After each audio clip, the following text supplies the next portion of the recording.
पिंपरी चिंचवड महानगरपालिकेच्या हद्दीतील मोशी या ठिकाणी जी इमारत कोसळलेली आहे त्या ठिकाणी मंत्री गिरीश महाजन यांनी भेट दिली, पाहणी केली, माहिती देखील घेतली. काय सध्या परिस्थिती आहे, काय नक्की घडले?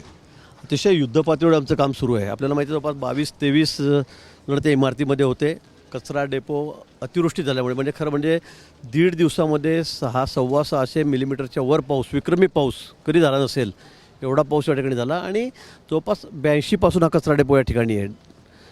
म्हणजे आता त्याला 47 वर्ष झालेत. असं कधी वाटलंही नव्हतं की अशा पद्धतीने हा डेपो सगळा खालती येईल. मोठा डोंगरच येतो. वरपर्यंत सगळ्या ट्रक जात होत्या, गाड्या जात होत्या, टँकर जात होते.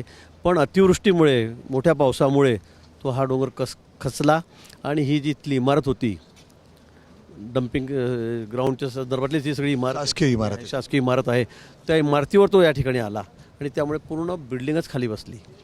अर्धवट अशा वर्जवळ खाली बसली, ती तिरकी अशी खाली बसली. आणि त्यामध्ये जवळपास 22-23 जणं त्या ठिकाणी कर्मचारी होते.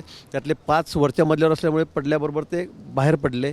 6 जणांना बाहेर काढण्यात आलं, पण अजूनही 12-13 जणं, 11-12 जणं हे आतमध्ये त्या ठिकाणी आहेत. 3 लोकांशी संपर्क झालेला आहे आमच्या जवानांच्या, फायर ब्रिगेडच्या. त्यांचा संपर्क झालेला आहे. त्यांना आताच चहा, कॉफी, थोडं बिस्किट त्या ठिकाणी देऊन आलेलो आहोत. पण त्यांना आम्ही काढू शकत नाही.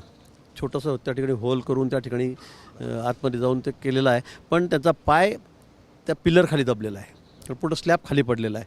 आणि त्यामुळे त्या 3 जणांना दिसत असूनसुद्धा बाहेर काढता येत नाही आहे.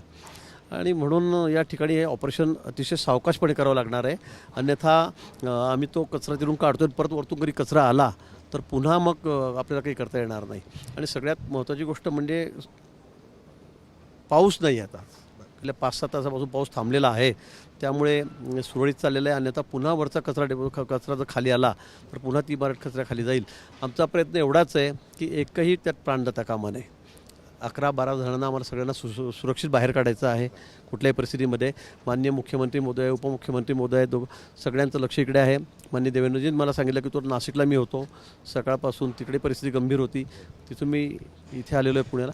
आणि सगळे आमचे म्हणजे कॉर्पोरेशन असेल इथली पिंपरी चिंचवडची, इथले पोलीस अधिकारी असतील, CP आहेत, आमचे कमिशनर आहेत या ठिकाणी, फायर ब्रिगेड, NDRF या ठिकाणी आहे, सगळे सेनेचे जवान 100 या ठिकाणी आलेले आहेत.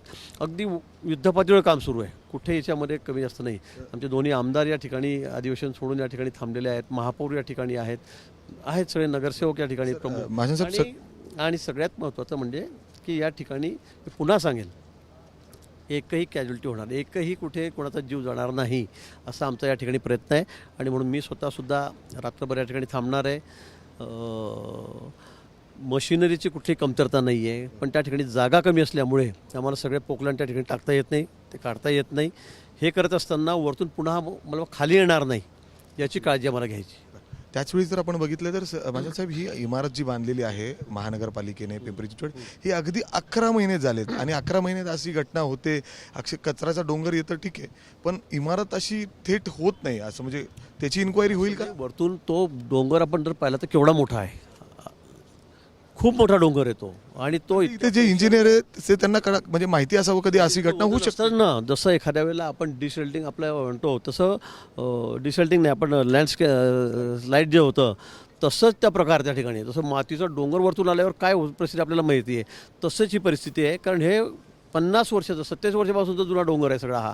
आणि तो पाऊस पडल्यामुळे एकदम फोर्सने खाली आला आणि तो इमारतीवर आला. त्यामुळे इमारत अशी होती ती अशी झाली, या भागात आला तो. त्यामुळे जाऊन बघून आला, तो जाऊन अगदी समक्ष बघून आलो, वरती जाऊन आलो. आणि म्हणून मला वाटतं की हा नंतर चौकशीचा भाग आहे, काय असेल नसेल तो. पण आज प्रायोरिटी आमची अशी आहे की हे एकही जणाला प्राण गमवता येणार नाही यासाठी आमचा प्रयत्न आहे. सगळ्यांचे जीव वाचवणं हे आमच्यासाठी महत्त्वाचा विषय आहे. अर्थात जर आपण बघितलं तर फक्त अर्थात आता 11 ते 12 जण त्या ठिकाणी अडकलेले आहेत. त्यांना बाहेर काढण्यासाठी शर्थीचे प्रयत्न या ठिकाणी सुरू आहेत. आणि त्यातच मंत्री महोदय स्वतः या ठिकाणी पोहोचलेत. कॅमेरामॅन राजेश बिडकरसह मी मिकी घई, ABP माझा, पिंपरी चिंचवड. ABP माझा, उघडा डोळे बघा नीट.